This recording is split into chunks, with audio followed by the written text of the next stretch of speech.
So this is a particular high-yield one for me. I saw it a lot when I was preparing. The concept comes up a lot. It tests a lot of physiology. Classic favorite of board examiners. Now, you guys know that looking at the name of the disease really helps before we start talking about it. So tamponade is French for compression. This French word right next to cardiac means that we're talking about some pathologic compression of the heart. We are in the pathology section, of course. Now, here is an image straight out of your book. I think it's best to show images from your book because the more you see it over and over, the more likely you are to remember it. So this image has these nice red arrows pointing to our problem, which is cardiac tamponade. So the pathophysiology of cardiac tamponade is rather straightforward. There is something compressing your heart and preventing it from filling adequately because all of the chambers are being compressed by this excessive fluid collecting in the pericardial space. All four chambers are subject to the same pressures. Now, for whatever reason that you have an accumulation of fluid within the pericardial sac, this fluid accumulates to the point that it exceeds the filling pressures of the heart. Now, what does that mean? Well, remember the equation we talked back about in the physiology section. The filling of the right atrium depends on a hydrostatic pressure gradient in which venous filling or return to the right side of the heart is equal to venous pressure minus right atrial pressure.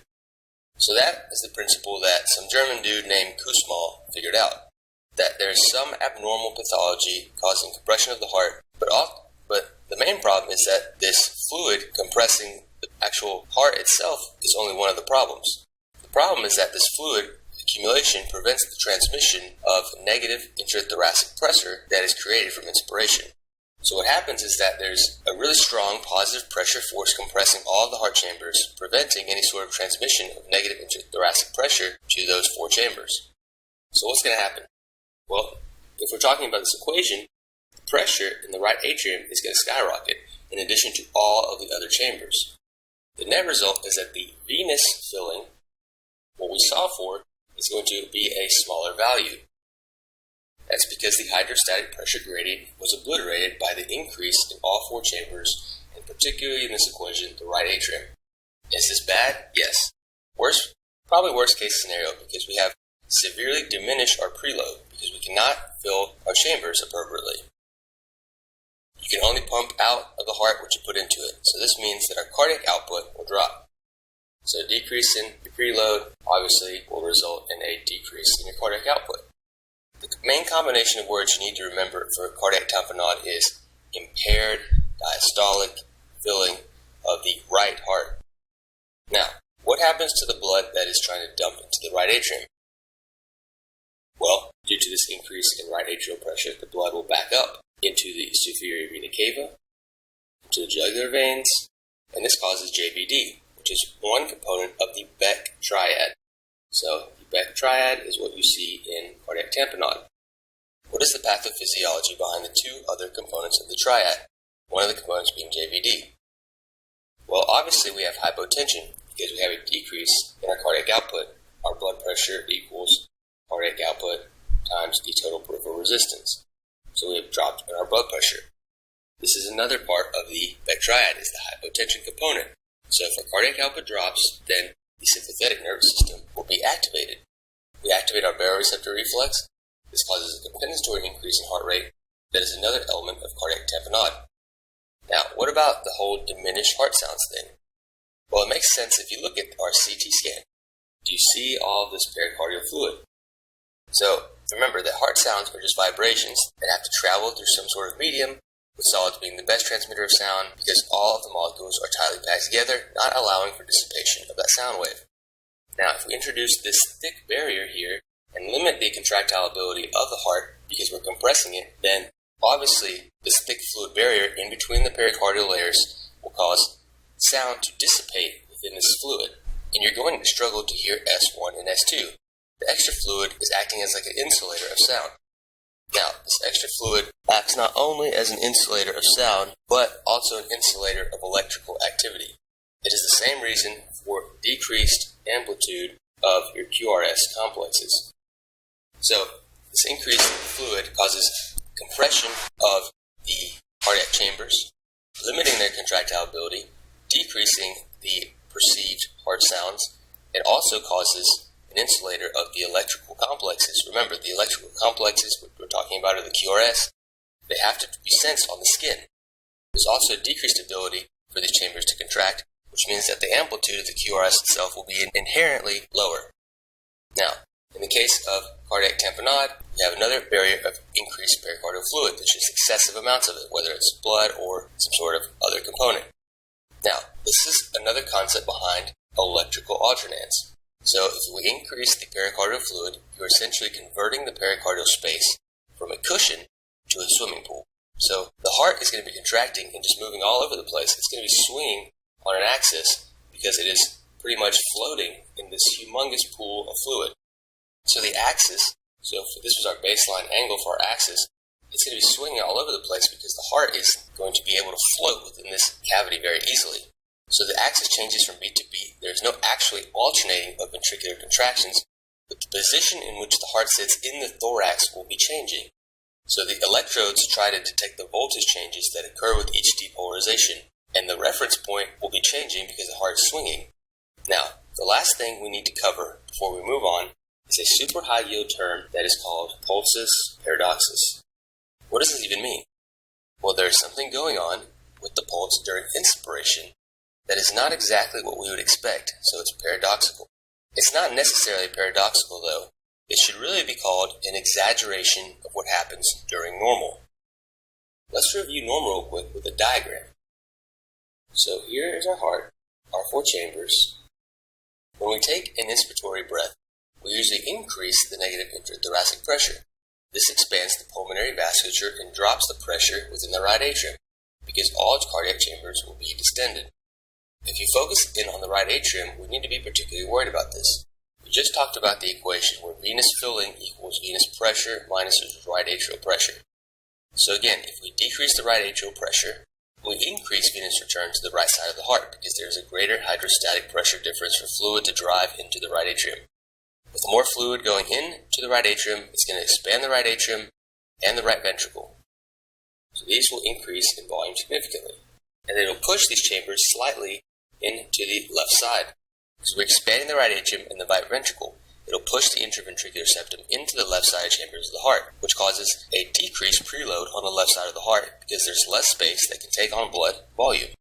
Now, the end result is that we have a decreased stroke volume from the left ventricle, which leads to a slight drop in blood pressure, but it is usually nothing greater than 10 millimeters of mercury.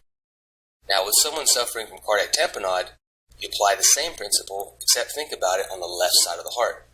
There is a constrictive fluid sac not allowing the transmission of negative intrathoracic pressure to any of the chambers of the heart. What's interesting is that the great vessels that sit directly on top of the heart are not encased in the pericardium. That means they're not under this constrictive confinements of the pericardium. This also includes the pulmonary veins. This means that the pulmonary vein, which is draining into the left atrium, will not empty into the left atrium as much because the inspiration increased the capacitance of the pulmonary vasculature, including the pulmonary vein. In the same situation where our tamponade is compressing all 4 chambers of the heart, there's a very high intracardiac pressure. This is a real bad situation because we just dropped the pressure within the pulmonary veins at the same time that there's a compressive force increasing all pressures within the heart. We're really much obliterating the hydrostatic pressure gradient because we lost pressure in our pulmonary veins, increased the pressure in our left atrium. There will be less filling of the left side of the heart and a much greater anticipated subsequent drop in cardiac output. Normally, when we drop the pulmonary vein pressure, we're also able to expand all 4 cardiac chambers, so instead of this increase, we would actually have a decrease, so there would be less of a difference between these 2 values of pressure. So this is the phenomenon in which there is a much greater decrease in pressure with inspiration because of a greater than 10 millimeter of mercury change. And that is what you see in tamponade. The same phenomenon of compression of the heart chambers can also be seen in pericarditis because they're a constrictive-like effect of all the fibrosis wrapping around the heart, preventing it from stretching. It's like wrapping the heart in a bunch of duct tape or saran wrap. Now, in what other situations could you also see this pulsus paradoxus? You could see it in asthma, croup, and obstructive sleep apnea. And these are all due to the pathologic changes that occur to the pulmonary vasculature from hypoxic vasoconstriction. There will be less blood delivered to the left side of the heart. So again, we spent a lot of time on this. I know you guys are probably in a hurry, so let's move on to a very high-yield one, which is syphilitic heart disease. Now, do you guys remember these creepy little guys? Yep.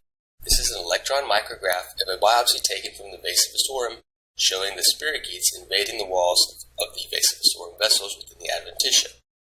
We initially said that our immune system sees that we have a microbe within the vasa vasorum wall, and we trigger an immune response involving lymphocytes and plasma cells. We get antibodies, and we deposit these antibodies all over these spirochetes, because the spirochetes are anti-treponemal antibodies. We attack the spirochetes, but at the expense of damaging and including the vessels that should be providing blood to our adventitial and tunica medial layers. We're in the aorta, which you will be on your vignette, and if this involvement is close enough to the aortic root, so this is your aortic arch, and we're talking here at the root, you can actually weaken the root of the aorta and get enough atrophy of the vessel to cause dilation. So you have a ballooning out dilation of the aortic root. What would you see on physical exam? Well, besides all of the other manifestations of tertiary syphilis, you would now hear a murmur of aortic regurgitation, because the aortic root is where the proximal parts of the aortic valve attach. If you dilate the root, you increase the distance in between which these heart valves are open, so you're moving them away from each other. You have very poor coaptation. The leaflets cannot touch each other and prevent regurgitation of blood in a retrograde fashion. So blood will be able to flow retrograde from the root of the aorta back into the left ventricular outflow tract. So besides all the other manifestations of tertiary syphilis, you would also potentially hear a murmur of aortic regurgitation because the valve roots are pulled away from each other, causing aortic valve insufficiency. Now, the aorta can try to heal after the situation of tertiary syphilis with fibrosis, driven by activated fibroblasts depositing collagen and extracellular matrix tissue. The problem is that this tissue is disorganized, and it's not going to be deposited in a nice, straight, linear fashion or whatever structure you would expect. It's going to be deposited irregularly and in a haphazard fashion. Look just the way that you would describe the way tree bark looks like on a tree. And that is why they give this a tree bark description. Now, the spirochetes trigger a vasculitic-like process because our immune system will see that we have deposited antibodies within the vessel wall of our vasa vasorum. The process of inflammation and healing by fibrosis will eventually obliterate, so we can go from a diameter of this to this filled with fibrosis and scarring, so we can obliterate the lumen of our vasa vasorum. And this is why this process is called obliterative endarteritis. So endarteritis indicates inflammation of the inner lining of an artery, which is exactly what is happening when our immune system sees those antibodies within the wall of those vasa vasorum vessels in the thoracic aorta. So why would we need to be worried about a thoracic aneurysm? Well, it can predispose for an aortic dissection.